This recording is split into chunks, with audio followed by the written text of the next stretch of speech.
வணக்கத்துடன் pepper and salt news என்கின்ற இந்த வலையொலியில் உங்களை சந்திப்பதில் நான் உண்மையிலே மகிழ்ச்சி அடைகின்றேன். ஒவ்வொரு நாளும் மாலையும் பல செய்திகளோடு உங்களை சந்திப்பது உண்மையிலே ஒரு மகிழ்ச்சியை தருகிறது.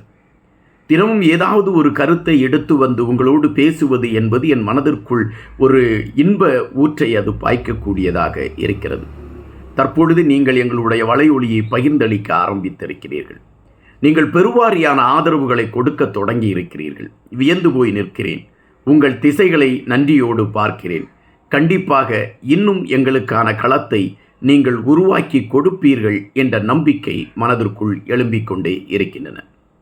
வைத்தியர் அர்ஜுனாவின் கண்ணீர் கதை என்ன? சம்பந்தமில்லாத ஒரு தலைப்போடு வந்து உட்கார்ந்திருக்கிறானே என்று நீங்கள் நினைக்காதீர்கள். வைத்தியர் அர்ஜுனா அவர்கள் தன்னை மையப்படுத்தி அவர் கண்ணீர் மல்க ஒரு சில பதிவுகளை அவர் வெளியிட்டிருக்கிறார் என்கின்ற ஒரு செய்திகள் வந்தன. எனவே அந்த செய்திகளில் சொல்லப்பட்டிருக்கக்கூடிய தகவல்களை மையப்படுத்திய கருத்துக்களை பதிவிட வேண்டும்.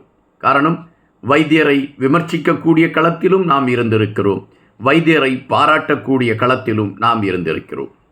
உண்மையிலே ஒரு மனிதன் உண்மையை சொல்கிறானா என்கின்ற விடயத்தை அறிவதற்கான திறனை இயற்கை மனிதர்களுக்கு கொடுப்பதில்லை. அப்படி கொடுத்திருந்தால் பல உண்மைகள் நமக்கு முதலிலே தெரிந்திருக்கும், பல பொய்களை நாம் விலக்கி இருக்க முடியும். வைத்தியர் அர்ஜுனா விடயத்தில் ஒரு கட்டத்தில் அது உண்மையா என்கின்ற எண்ணம் வருகின்றது. மறுகட்டத்தில் ஏன் இப்படி நடக்கிறது என்கின்ற எண்ணம் வருகிறது. ஒரு போராட்டமான நிலைப்பாடு தான் அனைத்து வலையொலி தோழர்களுக்கும் இருக்கும் என்று நான் நினைக்கின்றேன்.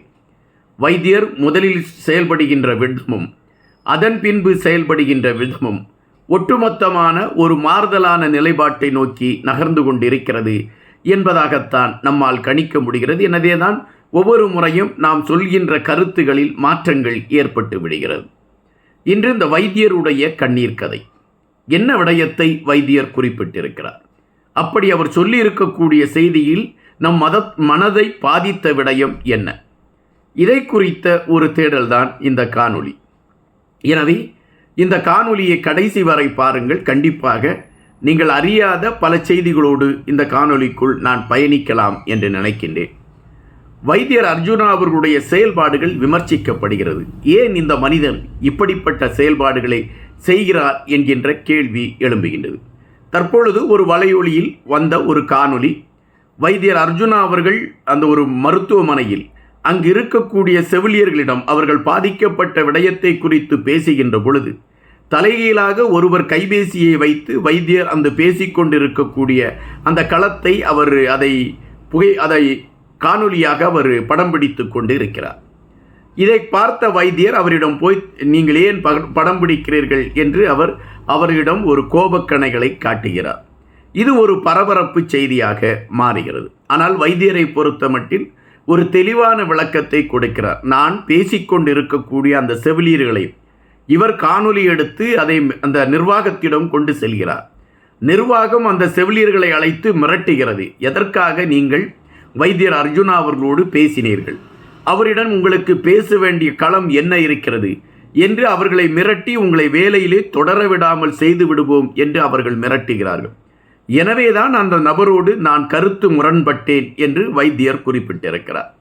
ஆனால் வைத்தியர் வேறு பல விடயங்களை குறித்து குறிப்பிட்டிருக்கின்றார். நான் பல காலங்களாக என்னுடைய வீட்டிற்கு செல்ல முடியாத ஒரு சூழல், மக்கள் படி, நீதிமன்றம் என்னை அழைத்து கொண்ட விடயம், காவல்துறை என்னை கைது செய்த விடயம், இவைகள் அனைத்தோடு தேர்தல் களமும் என்னிடம் இணைந்து கொண்ட காரணத்தினால் நான் வீட்டிற்கு சென்று அங்கே வீட்டில் அமர்ந்து ஒரு நிம்மதியாக உணவருந்திய களம் என்னால் ஏற்படவில்லை.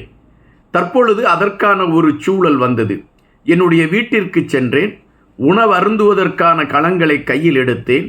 உணவருந்துவதற்கான ஏற்பாடுகளை நான் செய்கின்ற பொழுது என்னுடைய கைபேசி ஒலிக்கிறது. கைபேசியை எடுத்து நான் பேச ஆரம்பித்த பொழுது செவிலியர்கள் சொல்கிறார்கள், நாங்கள் பாதிக்கப்பட்டு கொண்டிருக்கிறோம், எங்களுக்காக பேசுவதற்கு யாரும் இல்லை என்ற கருத்தை வைக்கிறார்கள். நான் இந்த மக்களுக்காகத்தான் தேர்ந்தெடுக்கப்பட்டிருக்கிறேன். அவர்களுக்கு ஒரு பாதிப்பு வருகின்ற பொழுது நான் உடனடியாக அதை சென்று சீர் செய்ய வேண்டும் என்கின்ற நிலைப்பாடு எனக்குள் எழும்புகிறது. எனவே உண்பதற்காக நான் எடுத்த உணவை கூட வைத்துவிட்டு இந்த மக்கள் பிரச்சனையை தீர்க்க வேண்டும் என்கின்ற வேகத்தோடு நான் பயணித்தேன். ஆனால் அதன் பின்பு நடந்த விடயங்களில் என் மீது விமர்சனங்கள் வைக்கப்படுகிறது. பலர் என் மீது விமர்சனம் வைக்கின்ற பொழுது எனக்கு அதில் கவலை இல்லை. காரணம், நான் மக்களுக்காக களத்தில் நிற்கிறேன். அந்த மக்கள் விடயத்தை மையப்படுத்திய கருத்துக்களை சுமந்து கொண்டு நான் பயணிக்க எத்தனிக்கிறேன். அதற்காக நான் யாரையும் பயப்பதற்கு தயாராக இருக்கிறேன். என்னை நீங்கள் என்ன விமர்சனங்கள் வேண்டுமென்றாலும் நீங்கள் கூறிக்கொள்ளுங்கள். என் மீது எத்தனை விதமான புகார்களை வேண்டுமென்றாலும் நீங்கள் அளித்து கொள்ளுங்கள். காவல்துறை என்னை தினமும் அழைத்து கொண்டு போய் விசாரணை செய்யட்டும். அதை குறித்து எனக்கு கவலை இல்லை. நான் மக்கள் சார்ந்த பணிக்காகத்தான் தேர்ந்தெடுக்கப்பட்டேன். மக்களுக்காக நான் யாரையும் பகைத்து கொள்வதற்கோ யாரையும் எதிர்ப்பதற்கோ நான் தயாராக இருக்கிறேன். இதில் நான் எந்த சூழலிலும் பின்வாங்கப் போவதில்லை என்ற ஒரு அழுத்தமான பதிவை வைத்தியர் அர்ஜுனா அவர்கள் எடுத்து வைத்திருக்கிறார். இந்த பதிவில் வைத்தியர் அர்ஜுனா அவர்கள் சொல்லக்கூடிய 2 விடயங்கள் மனதை வலிக்கச் செய்கிறது. ஒன்று, நான் வீட்டில் இதுவரை அமர்ந்து உணவருந்துவதற்கான ஒரு களம் சமீப காலமாக எனக்கு கிடைக்கவில்லை. இப்பொழுது அதற்கான களம் கிடைத்தது. நான் என்னுடைய வீட்டிற்கு செல்கின்றேன், உணவருந்த நான் அமர்கின்றேன். மக்கள் பணி என்னை அழைக்கிறது, ஓடோடி சென்று விடுகிறேன். அவர்களுக்கான ஒரு தீர்வு ஏற்பட வேண்டும், அவர்கள் நிம்மதியாக பயணிக்க வேண்டும் என்கின்ற களத்தை எடுத்துக்கொண்டு நான் செல்கின்றேன். அப்படி சென்ற பொழுது அதற்கான அந்த செயல்படுத்துவதற்கான ஒரு களம் அங்கு அமையவில்லை. அங்கு நடந்த விடயங்கள் எல்லாமே ஒரு ஏற்புடைய களங்களை மையப்படுத்தியதாக இருக்கிறது. உடனடியாக ஒரு செய்தி பரப்பப்படுகிறது. வைத்தியர் மீண்டும் திமிர்த்தனத்தில் அலைகிறார். நாடாளுமன்ற உறுப்பினர் பதவி கிடைத்ததோடு வைத்தியரை கையில் பிடிக்க முடியவில்லை. தான் நினைப்பதுதான் நடக்க வேண்டும் என்கின்ற பதவி வெறியில் அவர் அலைகிறார் என்கின்ற செய்திகள் வைக்கப்படுகிறது. ஆனால் நான் மக்களுக்காக நிற்கிறேன் என்று வைத்தியர் குறிப்பிட்டார். ஒன்று, உணவருந்த முடியவில்லையே என்கின்ற வேதனை.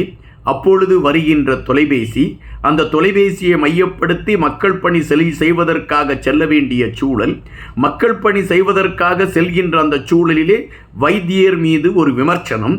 இவர் நாடாளுமன்ற உறுப்பினர் என்கின்ற அடிப்படையில் இவர் இப்படி செயல்படுகிறார் என்கின்ற விமர்சனம், அதற்கு விளக்கம் கொடுக்க வேண்டிய சூழல், காவல்துறை அதிகாரிகளிடம் மீது ஒரு கோபம், இவைகள் அனைத்தும் தன்னை பின்னி பிணைந்து கொண்டிருக்கிறது என்ற வேதனையோடு அவர் சொல்கின்ற வேளையிலும் அவர் அடுத்ததாக எடுத்து வைக்கக்கூடிய கருத்து, நான் மக்கள் பணிக்காகத்தான் களத்தில் நிற்கிறேன்.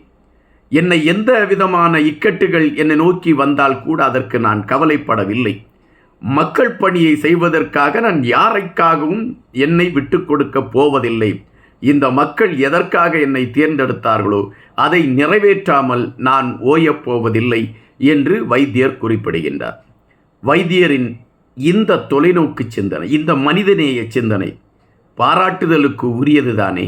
அவரை பாராட்டுவதில் ஒன்றும் தவறில்லை. அதனால் நான் முதலிலே குறிப்பிட்டேன், எது உண்மை எது பொய் என்பதை அறிவதற்கான ஒரு கருவி போன்று மனிதனுடைய மனதை இறை படைத்திருந்தால் இன்று பலருடைய முகங்கள் நமக்கு தெரிவதற்கான வாய்ப்புகளாக அமைந்திருக்கும்.